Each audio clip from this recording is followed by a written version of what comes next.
alguns versículos da palavra de Deus que se encontra no Evangelho de João, capítulo de número 9, um texto bastante conhecido, mas gostaria de compartilhar esse texto com os irmãos em nome de Jesus. Quarto Evangelho segundo escreveu São João, e o capítulo de número 9, a partir do versículo 1, ministrar a palavra, uma oração da fé depois para os irmãos, e nós vamos para a nossa casa abençoado, preparando-nos para essa semana de trabalho, né, estudo, vida que segue, mas de acordo com a palavra de Deus, nós somos mais que vencedores. Capítulo 9 de João, já está o texto em tela, e eu leio para os irmãos a partir do versículo 1.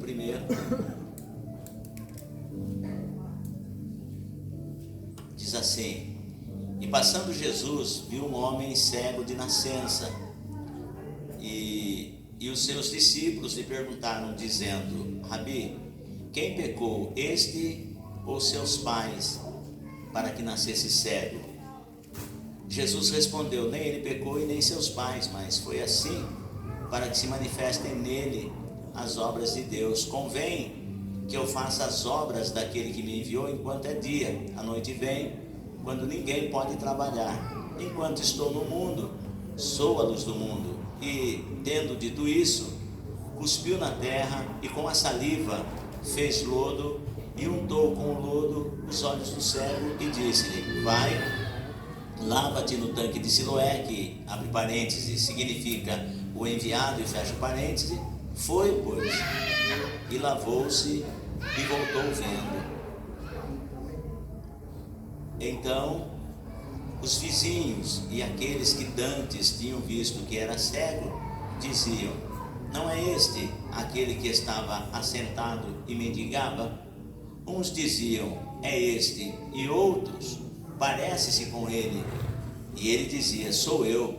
Diziam-lhe, pois: Como se te abriram os olhos? Ele respondeu e disse: O homem chamado Jesus fez lodo e untou-me os olhos e disse-me: Vai ao tanque de Siloé e lava-te. Então fui e lavei-me e vi. Amém? Amém. Sente-se, por gentileza. E se você mais uma vez puder aplaudir o nome do Senhor Jesus, a glória, a honra, são deles, em nome de Jesus. Glória a Deus. Antes de eu dar prosseguimento, o nosso irmão Felipe Rossi é o que está juntamente com a nossa irmã diaconisa Tatiane, incumbido da organização, e entre outras pessoas, eu acredito, né? Da organização do encontro de casais que vai ocorrer no próximo sábado, no dia 28, às 19h30. Então, nosso irmão Felipe e a equipe aí, ele pede para agradecer as pessoas que irão participar do encontro. Amém? Pede-se por gentileza que o encontro começará às 19h30, mas que nós sejamos atentos, pontuais no horário, para que a gente possa realizar todas as etapas da programação que vem nesse encontro. O pastor Elias, a excelentíssima esposa, a nossa irmã Cida, eles estão muito de pronto para nos abençoar com esse encontro. Vai ser uma bênção. E eu acredito que dentro do encontro os irmãos, as irmãs poderão fazer as suas indagações, as suas perguntas, dúvidas que de repente surgem no âmbito conjugal, e eu acredito que ele vai poder estar respondendo aos irmãos. Então, mas pede-se por gentileza que os irmãos sejam pontuais. Se o encontro começa às 19h30, chegue por volta das 19h20, né?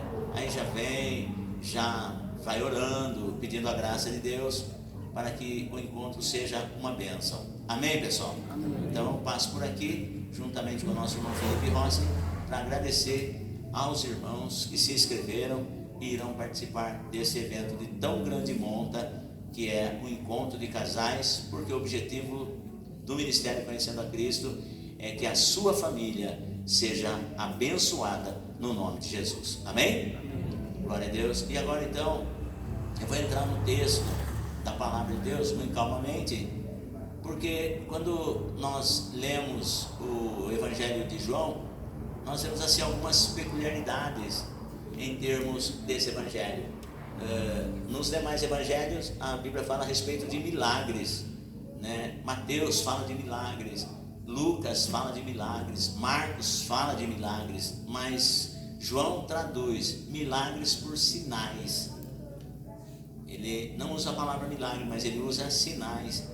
E nós vemos vários sinais no Evangelho de João. Por exemplo, o primeiro sinal de João ali foi numa festa de casamento em Caná da Galileia, quando Jesus e os seus discípulos foram convidados ali para participar de uma festa de casamento. No decorrer do tempo, do andar da festa, alguém chega, a mãe de Jesus chega para ele e disse assim: acabou o vinho. E ele olha e diz assim: mulher, que tenho eu contigo? Ainda não é chegada a minha hora. Mas a sua mãe, Maria, disse assim: fazei tudo o que ele vos disser. Porque ela sabia que Jesus alguma coisa ia fazer. Porque quando nós estamos passando por momentos difíceis, Deus nunca nos vê passando por situações difíceis e não faz nada. Ele sempre vai agir para nos abençoar. Então, isso no âmbito conjugal, financeiro, saúde física. E a Maria disse para os discípulos de Jesus: faça tudo o que ele vos disser. E aí ele mandou que enchessem algumas talhas de água e levasse ao mestre Saulo. E encheram algumas talhas e levaram talhas cheias d'água. E quando o cidadão lá provou a água, chamou os noivos e falou: tem alguma coisa diferente aqui. Os noivos já estavam constrangidos, porque uma festa que ia durar vários dias, e de repente, no decorrer da festa, acaba o principal, que é o vinho. Tem alguma coisa acontecendo aqui. Os noivos ficaram mais perplexos ainda. Meu Deus, o que será dessa vez? É porque é sempre assim, né? Chama os noivos, chamaram os noivos. Está acontecendo alguma coisa diferente aqui. Os noivos ficaram mais preocupados ainda, porque eles já estavam constrangidos, porque já tinha acabado o vinho. A conta que eles tinham feito não batia com o número de convidados. E muitas das vezes na nossa vida é assim: a conta não bate com aquilo que a gente projetou. Eu achei que meu casamento ia ser assim, eu achei que trabalhando naquela empresa as coisas iam acontecer desse jeito, eu pensava que ia ser assim desse jeito, mas de repente a conta não fecha, de repente o lance não bate, e aí alguém chama e fala: viu, está acontecendo alguma coisa. Aí você fala: pô, mas qual é o outro problema? Aí o homem que provou a água, ele falou: não é problema não, eu quero saber qual é o segredo, rapaz. Como assim? Porque todo mundo, todas as festas que eu sou convidado a fazer, as pessoas elas colocam o vinho de uma determinada qualidade e depois eles soltam outra qualidade. Quando está todo mundo embriagado, eles soltam primeiro o de melhor qualidade no início da festa. Agora, quando todos estão embriagados, eles já vão soltando uma de qualidade inferior. Mas aqui o negócio é diferente. Mas como assim? Porque vocês deixaram para soltar o melhor vinho no final da festa. Eu quero dizer que com Jesus é diferente. Talvez você na sua vida conjugal tenha passado momentos difíceis, está passando momentos difíceis e você não vê saída, mas calma, ainda quando Jesus está na festa, quando Jesus está na casa, ele inverte a ordem natural das coisas para trazer a bênção que você precisa. Você tem que acreditar. Se você crê, diga amém. Amém. Se você crê, dá uma linda salva de palmas para o Senhor Jesus. Isso é milagre.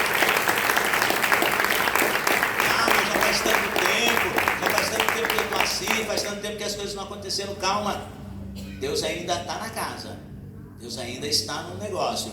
E aí o evangelista João vai falar que esse foi o primeiro sinal que aconteceu no ministério do Senhor Jesus. Mas quando você vai mais lá para frente, a Bíblia diz que um oficial romano, ele sabendo, depois de um tempo, que Jesus, ele estava lá em Caná da Galileia, lá no mesmo lugar, passado algum tempo, naquele mesmo lugar onde ele tinha feito da água vinho, e ele estava com o seu filho bastante doente, e ele sabendo que Jesus estava lá em Caná da Galileia, e ele sai e vai até onde Jesus está, e desesperadamente, porque o pai ele se desespera quando vê o filho doente, e ele olha assim, porque no primeiro capítulo, no capítulo 2, no primeiro milagre, no capítulo 2 ou no primeiro sinal, você vê Jesus fazendo milagres só por intermédio da palavra. Diz assim: enche essas talhas de água e leve ao mestre Sala. Encheram de água e levou, e o milagre aconteceu. Mas agora esse pai, de uma distância muito longínqua, ele vai até onde Jesus estava. E ele falou: Senhor, eu estou com meu filho em casa lá à beira da morte, e eu vim para que o Senhor descesse lá e curasse o meu filho.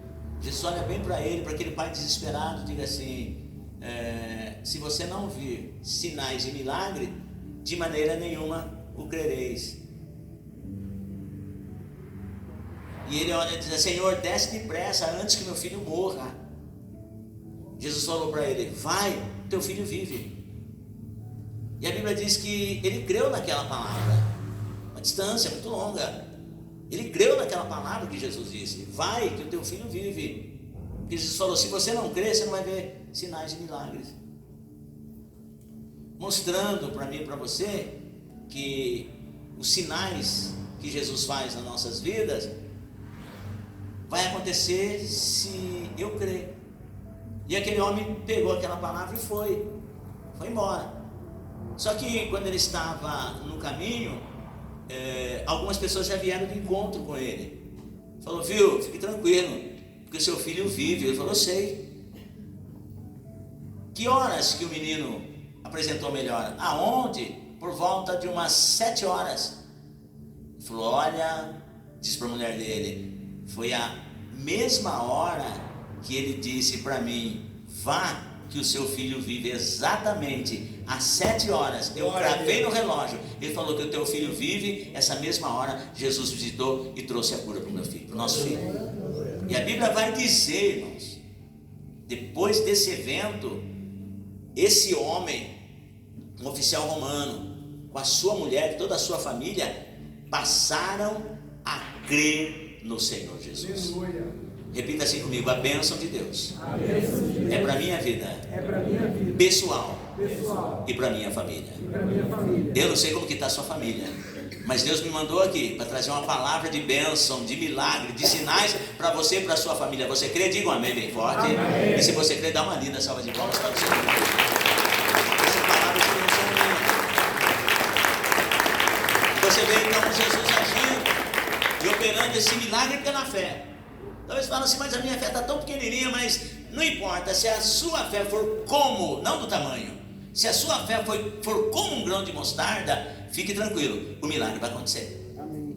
E aí você percebe quando você vai discorrendo. Falei no capítulo 4 do Evangelho de João, e o milagre anterior eu falei no capítulo 2. Mas quando você prossegue no capítulo 5, você vê um outro sinal que Jesus fez ali. Dessa vez estava tendo uma festa em Jerusalém, e todos iam à festa, e Jesus também ia para a festa. Mas próximo da cidade há um tanque com 5 alpendres, e neste tanque jazia muitas pessoas doentes. Nesses 5 alpendres que havia lá no tanque, havia muita gente doente. Vinha manco, cego, ressecado, toda sorte de enfermidades e enfermos estavam naquele lugar. E Jesus passou por ali. E a Bíblia vai dizer ali que quando Jesus, isso no capítulo 5 do Evangelho de João mesmo, aí a Bíblia vai dizer assim, que quando Jesus chega naquele tanque, ele soube que havia um homem ali, que ele estava paralítico na beira do tanque. Esse tanque chamado de Betesda em hebraico, tinha um senhor ali que já estava lá há 38 anos. 38 anos, você começa a imaginar, se ele chegou naquele tanque com 20 anos de idade, talvez ele chegou ali com o seu vigor físico, cheio de esperança e tal, e de repente agora 38 anos se passaram. E detalhe, quando nós estamos na bênção, quando nós estamos gozando de perfeita saúde, nós temos um bom poder aquisitivo, a família está tudo bem, o tempo passa muito rápido.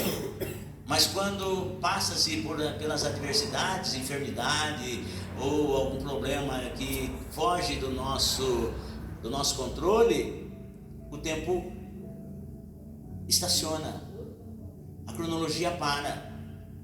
38 anos para esse moço parecia que já era um século, mas ele estava ali há 38 anos. Talvez ele chegou ali com 20 anos de idade, talvez ele chegou ali com 30 anos de idade, agora com quase 70 anos ele está lá. E talvez ele achasse que seria uma coisa tão simples, a água seria agitada, alguém o ajudaria, ele entrava no tanque. Talvez ele esperasse que ficasse o máximo 1h30, 2 horas. Talvez falou, mas o mais tardar, do jeito que está o movimento aqui, talvez eu fique 1 ou 2 dias, talvez uma semana. E o tempo foi passando, 1 mês, 2 meses, e aí o tempo foi correndo. Chegou-se a 38 anos, e ele nessa mesma situação, só que o seu vigor físico já não é mais o mesmo.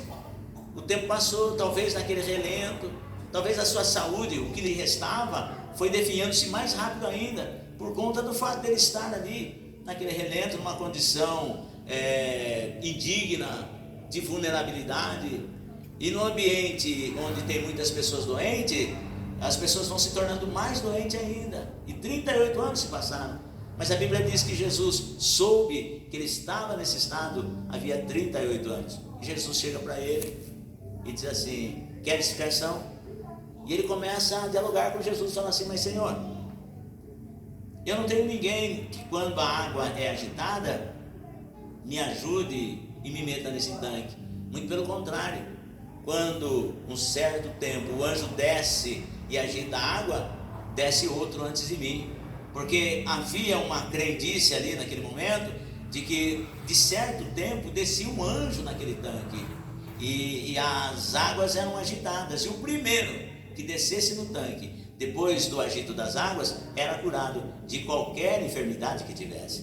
Então, quando Jesus se aproxima daquele homem que havia 38 anos que estava naquela situação, Jesus pergunta para ele: queres ficar são? Eu acho muito lindo, irmãos, e por isso que eu estou aqui pausando isso com você, porque às vezes nós, na correria do dia a dia, nós não temos tempo para conversar com Jesus. E nós precisamos ser sensíveis. De que maneira? Porque você perceba que a iniciativa de um diálogo nunca parte do homem, mas sempre de Deus. Então nós precisamos ser sensíveis para ouvir Deus falar conosco. E no momento das dificuldades, os corres da vida, nós não temos tempos para ouvir a voz do Senhor. Detalhe, no capítulo 4 mesmo do Evangelho de João, aquela mulher totalmente desregrada, com 5 maridos, Jesus falou: você tem 5 maridos, e o que agora você tem não é seu marido. Se dependesse dela, jamais ela chegaria a travar um diálogo com Jesus. Primeiro, por ser mulher; segundo, por ser samaritana; e terceiro, por viver uma vida desregrada. E fazer um comparativo com os judeus, nem pensar. Mas se dependesse dela vir falar com Jesus, ela nunca viria. E assim sou eu e você. Se dependêssemos de nós procurarmos Jesus, nós nunca viríamos até Ele. Lembre-se de uma coisa: a iniciativa de buscar o homem na sua pior situação é sempre de Deus. É Ele que dá o primeiro passo no relacionamento dele conosco. É por isso que Jesus diz: não foi você que me escolheu, não fostes vós que me escolhestes, mas eu vos escolhi a vós, vos nomeei para que vades e deis fruto. A iniciativa do relacionamento de Deus com o homem parte sempre de Deus e nunca do homem. Então, se você está aqui nessa noite, tenha plena convicção e certeza: foi Deus que te trouxe aqui. Levante a sua mão e diga assim: eu estou aqui. Eu estou aqui. Porque Deus me trouxe aqui. Porque Deus me trouxe aqui. Eu estou aqui. Eu estou aqui. Porque Deus tem um plano na minha vida. Porque Deus tem um plano. Você crê? Diga amém. Amém. Só quem crê aplaude o nome de Jesus. Ele está aqui, irmão. Ele está aqui. Isaías capítulo 53, quando está falando do servo de Jeová, da crucificação do Senhor, ele vai mais longe ainda. Ele diz assim que nós não queríamos um relacionamento com o Senhor, mas muito pelo contrário, nós nos desviávamos dele. Isaías fala assim: nenhuma beleza víamos nele para que o desejássemos. Os homens viravam o rosto dele. Então nós, como seres humanos, nós, com toda a nossa religiosidade, mas quando o assunto era Jesus Cristo, nós nos esquivávamos. Então a iniciativa, por isso que é importante nessa situação que você se encontre, quando você deitar na sua cama, ou você se levantar de manhã, lembre-se sempre disso: Jesus está com você. Amém. A primeira pergunta que ele vai fazer para você quando você se levantar de manhã: você dormiu bem à noite? E Jesus é tão gentil, irmão. Ele é tão preocupado conosco que ele pergunta: você conseguiu dormir bem à noite? Aquela preocupação que estava te matando, aquela preocupação que estava te sufocando, e daí? Você conseguiu descansar um pouco? Olha, será que nós temos a sensibilidade para ouvir o Senhor falando conosco? Mas o corre-corre da vida faz com que a gente nem perceba. E esse homem agora, ele começa, Jesus procura ele e pergunta assim para ele: você quer ficar são? E ele começa a falar: Senhor, mas eu não tenho ninguém que quando a água é agitada me meta nesse tanque. Muito pelo contrário, as pessoas estão tão preocupadas com elas mesmas, consigo mesma, que quando a água é agitada, elas entram no tanque antes de mim. E eu, nessa conversa toda, nessa brincadeira toda, já fazem 38 anos que eu estou aqui. Jesus falou assim: toma a tua cama, levanta e vai para tua casa. 38 anos. Jesus falou: agora você não vai precisar esperar as águas se agitarem. Agora eu não vim aqui para te meter no tanque. Eu vim aqui para que você se coloque de pé, toma a tua cama e anda. E aquele homem, imediatamente, de um salto, se levantou, pegou a cama e foi embora. Tanque, nunca mais. A cama eu vou levar como testemunho, mas o tanque, nunca mais eu venho para cá. Então nós vemos Jesus fazendo esse sinal, depois de 38, para mostrar para mim e para você, que quando há obediência, não existe tempo. Ah, mas já faz muito tempo, agora Deus não vai fazer, agora Deus não vai operar. Não, se você obedecer a palavra de Deus, pode ter certeza que a bênção vai chegar até você.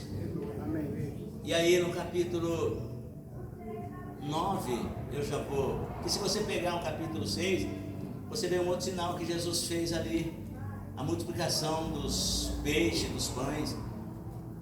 Aí uma grande multidão, e Jesus é assim, é um tipo de pessoa que eu admiro demais, além de falar do meu amor por ele, mas eu admiro demais. Jesus, muitas das vezes, ele nos mostra o problema,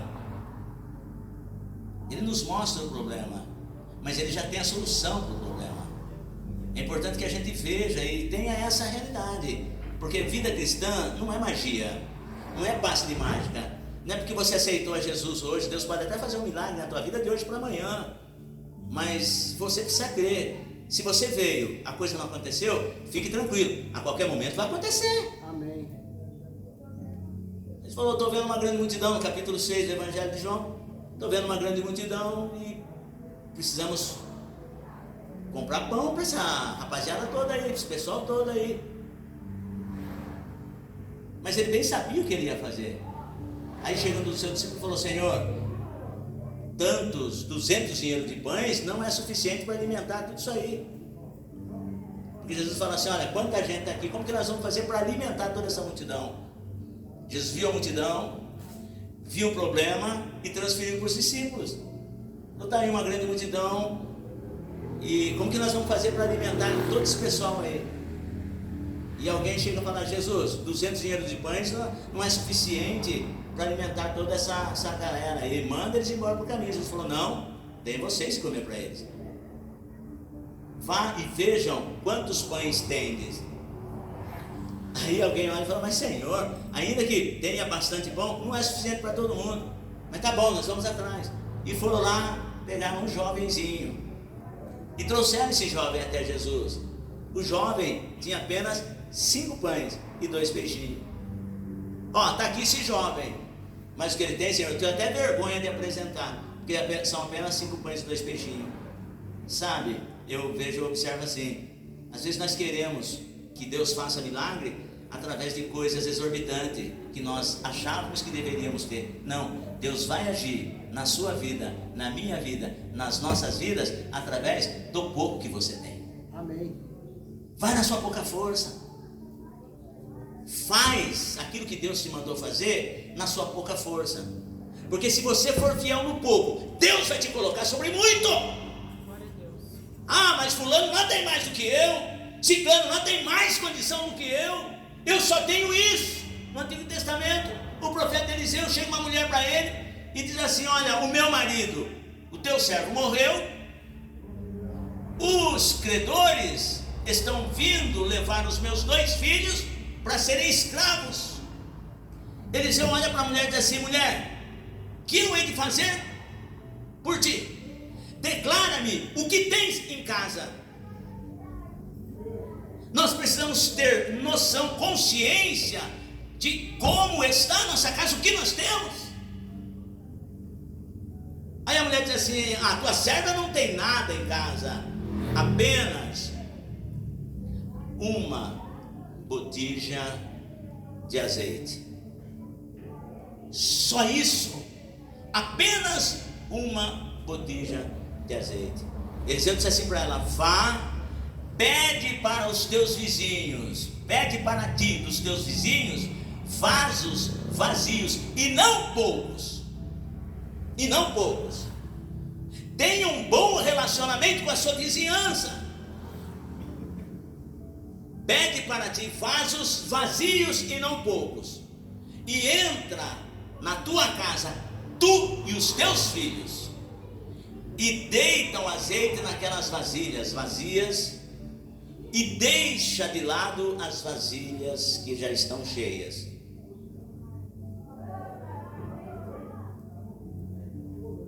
E foi. Ela pediu as vasilhas, só tinha uma botija de azeite, pegou aquelas vasilhas, levou para casa, e os filhos traziam e ela os enchia. Os filhos traziam e ela os enchia. Os filhos cooperavam para que o milagre venha acontecer. Precisa haver cooperação entre os membros da casa. E aí, quando chega um determinado momento, a última vasilha terminou de encher, a mãe falou assim: filho, traga uma outra vasilha. E o filho falou: mãe, não tem mais vasilha nenhuma. Quando o filho falou: não tem mais vasilha nenhuma, cessou o azeite. Enquanto tiver vaso vazio, Deus vai derramar o azeite. E você pode falar: mas eu só tenho isso. Não importa, apresente diante de Deus o pouco que você tem, e Deus vai multiplicar a bênção sobre você. Aleluia. Fique tranquilo, permaneça. Permaneça. Trouxeram um jovenzinho com apenas 5 pães e 2 peixinhos. Jesus falou: põe todo mundo sentado. Todo mundo se assentou. Ele deu graças ao Pai por aqueles 5 pães e 2 peixinhos. Depois entregou na mão dos discípulos, e os discípulos entregou para a multidão. Detalhe: 5.000 homens, fora mulheres e crianças, todos se alimentaram e ainda sobrou. Por quê? Porque quando você tem pouco, mas na sua mão, ele vai continuar sendo pouco e menos ainda. Mas quando esse pouco que você tem, você coloca nas mãos do Senhor, Deus vai transformar em milagre abundante na sua vida e na vida da sua família. Amém. E aí foi no capítulo 6. Aí quando chega no capítulo 9, você se depara com um homem, e Jesus saindo com seus discípulos, e Jesus viu um homem cego de nascença. Os seus discípulos também viram. E agora os discípulos perguntam para Jesus: quem pecou, esse ou seus pais, para que nascesse cego? E Jesus fala assim: olha, nem ele pecou. Jesus respondeu: nem ele pecou e nem seus pais, mas foi assim para que se manifestem nele as obras de Deus. Então aqui eu entro na mensagem aqui no capítulo 9, porque se você procurar ainda, você vai ver no capítulo 11 outro milagre que Jesus fez, ressuscitando o irmão de Marta e Maria. né? Mostrando que Ele tem o poder sobre a morte e sobre a vida. Mas aqui nesse capítulo 9, você faz a seguinte pergunta: santo ou pecador? Aí você vê as obras de Deus na vida de um pecador. E esse homem cego de nascença, ele tipifica, ele representa a humanidade, eu, você.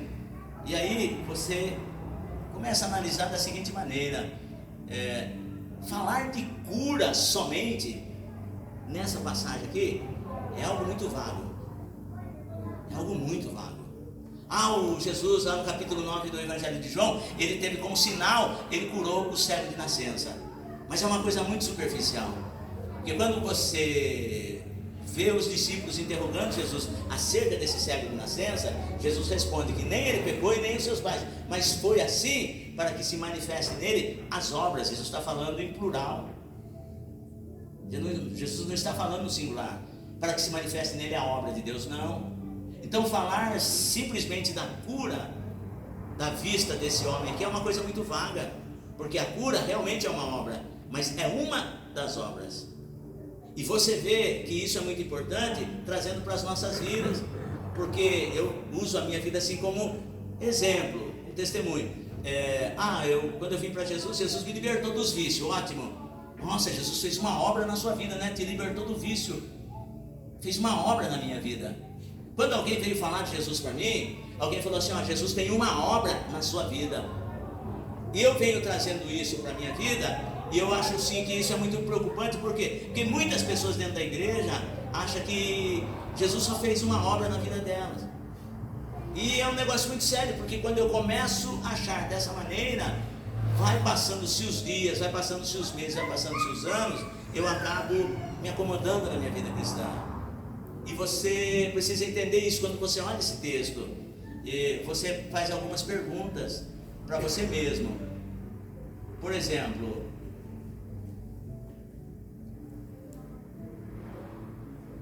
será que eu estou? Primeira pergunta que eu devo fazer: será que eu estou preparado para as obras de Deus na minha vida? Para as obras de Deus na minha vida. Será que eu estou preparado? Porque olha, Deus tem obras na sua vida, mas será que eu estou preparado para que Deus realize as obras dele na minha vida? A segunda pergunta, vem uma outra: será que eu estou agindo de acordo com as obras de Deus na minha vida? Porque quando nós olhamos para esse texto, falando no plural em termos de obras, nós vemos aqui a primeira obra que Jesus fez na vida desse moço aqui. Vou rapidamente discorrer com os irmãos. A primeira obra que Jesus fez na vida dele foi a obra de justificação. Que essa é a obra que o Senhor faz na minha vida e na sua vida, quando nós levantamos a nossa mão para aceitar Jesus. Por quê? Porque os discípulos perguntaram para ele: mestre, o homem cego de nascença, mestre, quem pecou, este ou seus pais, para que nascesse cego? Jesus vai justificar ele. Jesus falou: nem ele pecou e nem seus pais, mas foi assim para que se manifeste nele as obras de Deus. A justificação, a primeira obra, porque Jesus fala no plural, obras. Então a primeira obra que Jesus fez na minha e na sua vida foi a obra de justificação. Repita comigo: a primeira obra da salvação da minha vida foi a justificação. Olha, você vê o que Paulo fala lá em Romanos capítulo 5. Ele diz assim: sendo pois justificados pela fé, temos paz com Deus por Cristo Jesus. Então, mas Jesus falou de obras aqui no Evangelho de João, no capítulo 9. Então vamos para a segunda obra.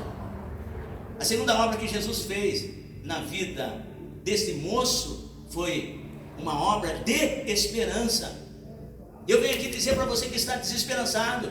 Você já passou pelo crivo da justificação. Você tem paz com Deus.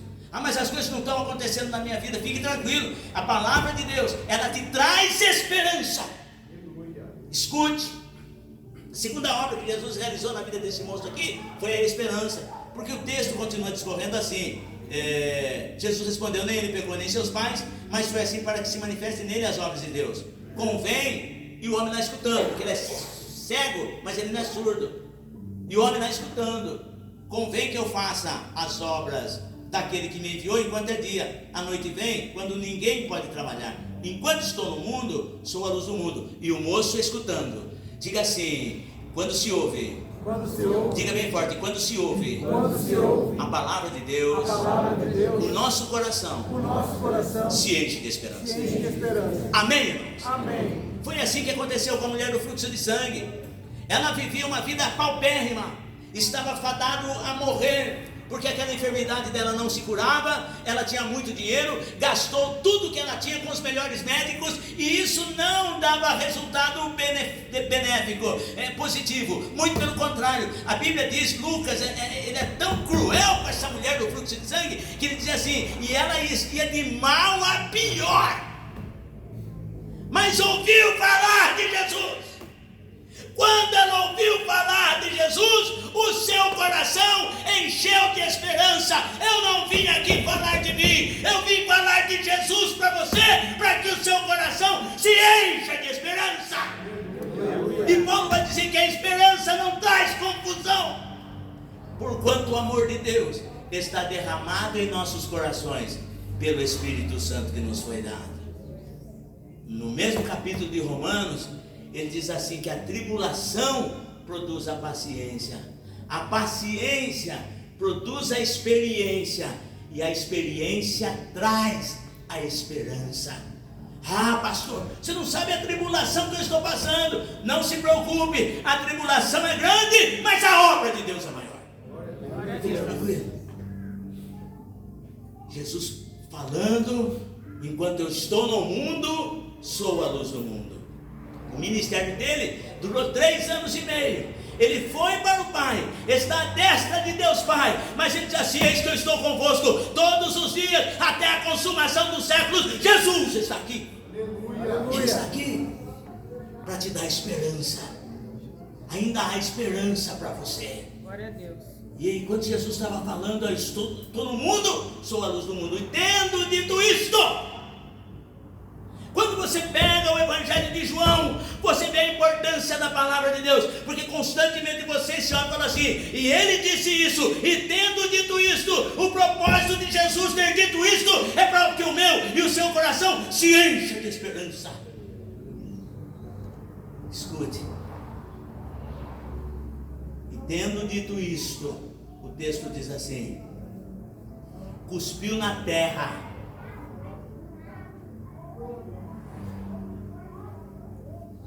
Cuspiu na terra, e com a saliva fez lodo, e untou com lodo os olhos do cego. Pense, um olho tudo enlameado, de barro molhado com saliva, com cuspe. Essa atitude parece loucura, mas isso estava dando esperança para esse homem. Deus, ele faz as coisas loucas desse mundo para confundir as sábias. Você entrou aqui com a sua vida arrebentada, mas nesse lugarzinho, lá no alto do Taquaral, o que Deus preparou esse espaço aqui para encher o seu coração de esperança. Talvez o que você precisava não está num palácio, não está numa construção exorbitante, não. Aqui, onde você está? Ah, estou lá na igreja do pastor Saulo. Lá! Talvez aqui seja o barro nos seus olhos, mas com que propósito? Te dá esperança. O que ele vai fazer agora? Porque a esperança, ela nos traz estímulo. Você precisa ser estimulado. Você precisa ter a sua fé estimulada. Ficar estagnado, ficar parado, começar a murmurar, começar a reclamar disso, isso não vai te trazer solução. Mas depois que Jesus untou os olhos do cego, e o coração dele encheu-se de esperança, porque a esperança, irmãos, é algo assim, ela precisa ser estimulada. A nossa fé, ela precisa ser movimentada. Eu leio a Bíblia, eu oro, mas você precisa agir. Se você ficar parado, a coisa não vai acontecer. Aí Jesus fala para ele: vá e lava-te no tanque de Siloé. Jesus nem falou para ele: vá, lava que você vai enxergar. Diferente do homem da lepra, de 2 Reis capítulo 5, por nome Naamã. Diferente. Porque o profeta mandou alguém dizer para ele ficou muito indignado, mas o profeta mandou alguém dizer assim: vai, fala para esse general dar 7 mergulhos no Jordão, e a sua carne vai ser purificada, e ele vai ser curado. Naamã saiu com uma ordem, mas com uma promessa de cura. Esse aqui não. Jesus não falou para ele: vai lá, você vai lavar no tanque de Siloé, e a cura vai vir. Não. Jesus não falou nada para ele. Jesus estimulou ele. Jesus não prometeu que ia curar ele. Ali não. Vá lá bater no tanque de Siloé. Olha, eu não sei o tamanho da bênção que você precisa, mas eu sei que o tamanho da sua fé vai gerar sua bênção. Amém. Tenho certeza disso, porque a palavra de Deus não volta vazia. E esse homem agora ele passou a ser estimulado. E foi. Lavou. E voltou enxergando. Amém. Por quê? Porque depois do estímulo vem a outra obra, que é a obra da cura. Por isso eu disse, falar só de cura é muito vago. Então tem que falar da justificação, tem que falar da esperança, tem que falar do estímulo, e daí eu falo da cura. Porque quando chega na cura, e aí entra aquela resposta da pergunta que eu preciso: será que eu estou preparado para as obras de Deus na minha vida? Por quê? Porque depois do estímulo veio a cura, e depois da cura vem a transformação.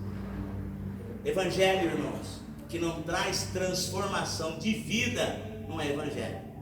Porque existem muitos lugares que estão abarrotados, mas não prega renúncia, não prega transformação de vida. Diga assim, venha do jeito que você está e permaneça. O cara vem no pecado, permanece no pecado e morre no pecado e vai para o inferno por causa do pecado. Evangelho de Jesus Cristo é o evangelho da renúncia. Se alguém quiser vir após mim, negue-se a si mesmo, tome a sua cruz e siga-me. Evangelho de Jesus Cristo é o evangelho da transformação. Porque você vê, e a pergunta que eu fiz é: será que nós estamos preparados para as obras de Deus nas nossas vidas? Porque a próxima obra que Jesus fez na vida desse moço foi a transformação. Foi a transformação. Por quê? As pessoas que conhecem a minha vida e a sua vida sabem de onde nós viemos. Pô, o cara lá vem com cigarro, vai aí, fulano, que é educação, né? É praxe. Você está lá no meio, de repente vem alguém e fala: ô fulano, dá um cigarro aí. Ô fulano, dá um baseado aí. Ô fulano, vai uma cerveja aí. Ô fulano, vai uma cachaça aí. Não, muito obrigado. Mas espera um pouquinho, você parou de fumar? Espera um pouquinho, você parou de beber? Espera um pouquinho, você... Parei. Ah, mas não quer dizer que você entrou agora para a lei dos crentes, né? Jesus me libertou. Porque o versículo 8, se não me falha a memória, ele vai dizer assim, então, os vizinhos, Jesus curou aquele homem, que ele era cego, e em decorrência da sua cegueira, ele era mendigo, ele era uma pessoa miseravelmente dependente das pessoas, mas agora Jesus curou ele, e os dias se passaram, os meses se passaram, e as pessoas que conheciam aquele moço, e chegaram até ele no versículo 8, diz assim: então os vizinhos e aqueles que antes tinham visto que ele era cego, diziam: não é este aquele que estava assentado mendigando? As pessoas conheciam o passado desse moço. Aí outras pessoas falavam assim: posso falar uma coisa pra você? Tem muita gente parecida, de repente é um sósia dele aí. E ele ouvia aquilo, e agora havia, porque no começo as pessoas, ele era o centro das atenções, ele era o point do momento, era o assunto do momento, era o babado do momento. Primeiro as pessoas falavam dele por causa da sua doença, por causa da sua cegueira, ou ele era pecador, ou ele herdou essa herança maldita dos pais. E agora que ele está enxergando, as pessoas falavam assim: mas não é ele. Parece, mas não é. E quando ele via e ouvia, ele dizia assim: calma, sou eu mesmo. Então a próxima obra que Jesus fez na vida desse moço foi a transformação. E a pergunta que eu quero fazer para você: você está preparado? Houve transformação na sua vida? Paz, meus irmãos. Tem hora que a gente passa tempo na presença de Deus e a gente acha que está abafando. Aí chega um momento que a gente vê que existem áreas da vida da gente que precisam ser transformadas. E as pessoas, elas: mas você não fala que você vai na igreja? Você não fala que você é crente? Mas por que você faz assim? Por que você faz assado? E esse homem não. Os vizinhos viram que agora não está mais pedindo esmola, que agora não anda mais sujo, agora não anda mais mal cheiroso. E as pessoas falam: rapaz, parece aquele homem que vivia aqui, assentado e mendigando. Ele falava: não, era eu mesmo. Houve uma transformação na minha vida. E aí estou falando de obras no plural, que aí vem uma sexta obra que Jesus fez na vida desse moço. E eu tenho que trazer para a minha vida: será que a minha vida tem acompanhado essas obras de Deus na minha vida? Porque esse pecador, ele simboliza eu e você antes de conhecermos a Jesus. E aí vem uma sexta obra, porque a quinta é a transformação. Na minha família, as pessoas conseguem me ver o Salu AC e o Salu DC. Tipo assim, o Salu antes de conhecer Jesus, e o Salu depois que conheceu a Jesus, e o Salu durante a caminhada cristã. Então é necessário que as pessoas vejam essa transformação. Por quê? Porque a próxima obra que Jesus vai fazer na vida desse moço aqui é poder para testemunhar. Porque se Jesus não transformar a minha vida, que testemunho eu vou dar da graça de Deus? Eu preciso dar testemunho dessa graça, porque de onde eu vim, da onde eu pedi esmola, da onde eu vivi uma vida miserável, da onde eu vivi uma vida de mendicância, tem muitos mendigos lá, e o Senhor Jesus quer me levar lá para testemunhar para essas pessoas. Mas houve transformação na minha vida. O que as pessoas olham para mim e conseguem ver que houve mudança na minha vida, irmão? Eu vou dar só uma brecha, vou dar só um adendo, melhor dizendo, o meu palavreado. Eu era uma pessoa, irmãos, que eu só falava gíria. O meu português era gíria, mas era um hábito que eu tinha. Eu não conseguia colocar as palavras corretas, não que hoje eu consiga, mas hoje eu me esforço melhor para falar numa linguagem que os irmãos entendam. Mas antigamente, do mundo que eu vim, as pessoas usavam muita gíria, e eu fui muitas das vezes repreendido por conta disso. No ambiente escolar, por exemplo, as pessoas me chamavam a minha atenção pela minha maneira de conversar com as pessoas. Mas uma das obras que Jesus fez na minha vida, eu falei: Jesus, eu estou lendo aqui em Marcos capítulo 16, que uma das obras que o Senhor faz na vida da gente é dar uma nova língua. Eu quero uma nova língua, Senhor. E as pessoas me davam oportunidade na igreja, porque agora eu já estava na igreja, já era batizado. Aí as pessoas me davam oportunidade para eu falar alguma coisa, e eu ficava constrangido e falava: eu não posso falar, eu não consigo falar. E aí o Espírito Santo foi trabalhando na minha vida, e hoje, graças a Deus, eu não falo mais gíria. Não que a gíria seja pecado, longe disso, porque uma das vezes que me repreenderam, falaram assim: olha, moço, existem dois tipos de gírias, a gíria social e a gíria marginal. Dentro do ambiente escolar, o Senhor está falando a gíria marginal, e nós não queremos isso aqui. É obviamente que uma gíria social é salutar no ambiente que você está. Nós temos que ser sábios de que no ambiente que nós estivermos, nós falarmos a linguagem à altura do ambiente que nós estamos. Mas antes eu não sabia disso. Então, uma das características da obra de transformação na minha vida, entre muitas, é essa na minha maneira de falar. Por quê? Com a obra da transformação vem o poder da testemunhança. E aquilo que você está falando, as pessoas vão começar: mas espera um pouquinho, você serve a Deus aonde?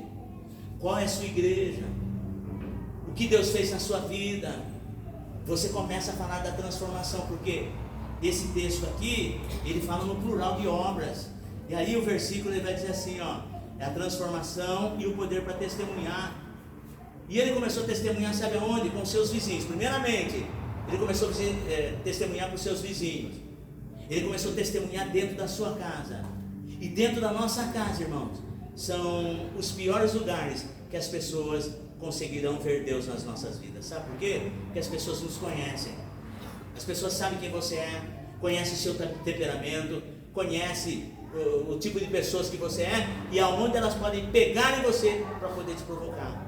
E aí quando você sai do salto, quando você entra no esquema, aí fala, não falei que isso daí não é conversão, coisa nenhuma, isso daí é só fogo de palha. Eu falo porque comigo aconteceu isso, com Jesus aconteceu isso. Ele não conseguia testemunhar dentro da sua casa. Os irmãos de Jesus chegavam para ele e falavam assim, rapaz, você só quer se aparecer. Se você quer se aparecer, vai para a festa.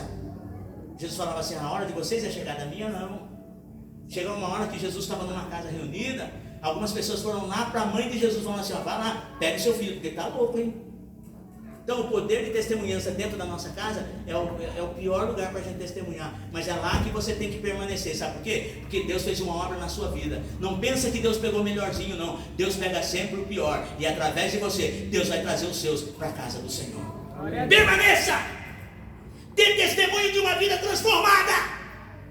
E quando você achar que você vai perder, quando o seu temperamento começar a estar exacerbado, quando os membros da sua casa achar que eles te venceram, saia de cena.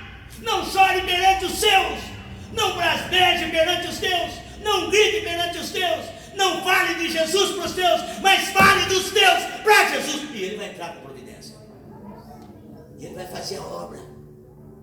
Eu perdi muito, irmão. Começava a querer bater boca, começava a querer bater de frente, porque a minha família sabia que eu era temperamental, sabia que eu era pavio curto. Mas chegou um momento que eu falei, Deus, eu só estou perdendo. Uma chuva que Deus mandava. Eu saí para fora, abri o guarda-chuva e comecei a chorar. Falei, Deus, eu estou perdendo muito. Eu estou perdendo família, eu estou perdendo emprego, eu estou perdendo a saúde, porque eu sou pavio curto. Estica o meu pavio, mas não me deixa sair da tua graça. E Deus fez uma obra. E hoje eu posso dizer, eu e minha casa servimos ao Senhor. Não é fácil, mas você tem que dar testemunho de que você tem uma vida transformada. Igreja não transforma ninguém, irmão. Igreja não transforma ninguém. Quem transforma é Jesus Cristo. E Ele está aqui e quer transformar a sua vida. Você tem que dar testemunho dessas obras. Você está preparado para dar testemunho? Ah, pastor, você não conhece minha família. Eu não conheço, mas Jesus conhece. Ah, tem mais uma para te dar. Família é laboratório de Deus. Fique tranquilo. Você e os seus estão nas mãos do Senhor, porque eu estou falando de obra. Poder para testemunhar. E esse homem, ele testemunhava. Ele testemunhou para os vizinhos, para a família, para os amigos. Quem é que te abriu os olhos? O homem chamado Jesus. Para os fariseus, ele testemunhava, ele é profeta. Para os fariseus, ele testemunhava, ele é homem de Deus. Quem é Jesus para você?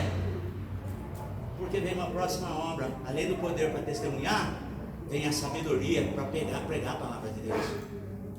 Desse homem miserável, desse homem mendigo, Jesus pega ele e faz dele, porque é uma coisa, você dá testemunho. Testemunho todos nós temos que dar da obra que Deus fez na nossa vida. Agora o poder, a sabedoria, a ousadia para pregar a palavra de Deus é diferente. E se você olhar esse texto, você vê que Deus deu sabedoria, ousadia para ele pregar a palavra. As pessoas perguntando, mas o que você diz dele? Aí eu falo que ele é homem de Deus. Mas como se ele é homem de Deus, ele fez essa cura no sábado? Ele não é de Deus, coisa nenhuma. Está aí a maravilha. Se ele não fosse de Deus, ele não poderia fazer esse milagre. Nós já vimos o cego falando, hein? Falando para os doutores da lei, para os escribas e para os fariseus, homens que metiam qualquer um de nós no bolso com as nossas teologias. E esse cego, agora ele começa a falar da palavra de Deus com ele. Nós bem sabemos que desde o começo do mundo não se ouviu que alguém que fosse cego de nascença tivesse os seus olhos abertos. Deus deu a sabedoria, Deus deu unção, Deus deu ousadia para ele pregar teologia para os fariseus e eles ficaram embasbacados. Não, realmente, esse homem teve encontro com Jesus. Porque quando se está falando de obras, não quer dizer que quando você abrir sua boca para testemunhar, não quer dizer que quando você abrir a boca para pregar, as pessoas vão ouvir sua mensagem. Tem pessoas que vai dar glória a Deus, e tem pessoas que vai levantar do assento e vai embora. Falar, essa pregação eu não quero para minha vida, isso não serve para mim, isso acontece comigo, mas eu não estou nem aí, porque eu não vim para pregar para agradar homens, eu vim aqui para agradar o meu Deus. E aqueles que receberem a palavra vai sair abençoado, porque tem uma outra obra que Jesus fez na vida desse moço, uma obra de fé. Jesus, no versículo 35, agora quando Jesus soube que ele foi expulso da sinagoga, foi rejeitado pelos seus pais, Jesus encontra com ele e pergunta para ele, você crê no Filho de Deus? Ele podia falar, que isso? Só de eu falar, de me expulsar da sinagoga, só de eu falar, meus pais me expulsar de casa, vou crer nada? Ele poderia falar isso. Jesus pergunta para ele, você crê no Filho de Deus? Ele pergunta, quem é ele, Senhor, para que eu creia? Jesus falou, você já tem o visto, e é ele que fala com você. E ele falou assim, eu creio, Senhor, e adorou o Senhor. Então, a obra da fé que Jesus fez na vida dele, e depois tem uma última obra, a salvação. Porque todas as obras que Jesus faz na nossa vida, cura, transformação, restauração conjugal, abrir porta de emprego, não é nada comparado à nossa salvação. Porque quando nós partimos da eternidade, o nosso nome, quando nós partimos para a eternidade, o nosso nome deve estar escrito no livro da vida. Quem tem o nome escrito no livro da vida aqui nessa noite, diga amém. Amém. Essa foi a maior obra de salvação que Jesus fez nas nossas vidas. O versículo 38 diz assim, que ele creu e adorou o Senhor. E Paulo vai dizer em Romanos 10:9, e vai dizer que todo aquele que confessar o seu nome e no seu coração crer que Jesus, que Deus o ressuscitou dos mortos, esse será salvo. Então eu tenho certeza que esse moço, de miserável, de mendigo, passou a ser um cidadão do céu, como eu e você. Eu não sei o seu histórico de vida, eu não sei como você chegou até aqui, mas eu sei de uma coisa, Deus te trouxe aqui, e você é um cidadão do céu, você é uma cidadã do céu.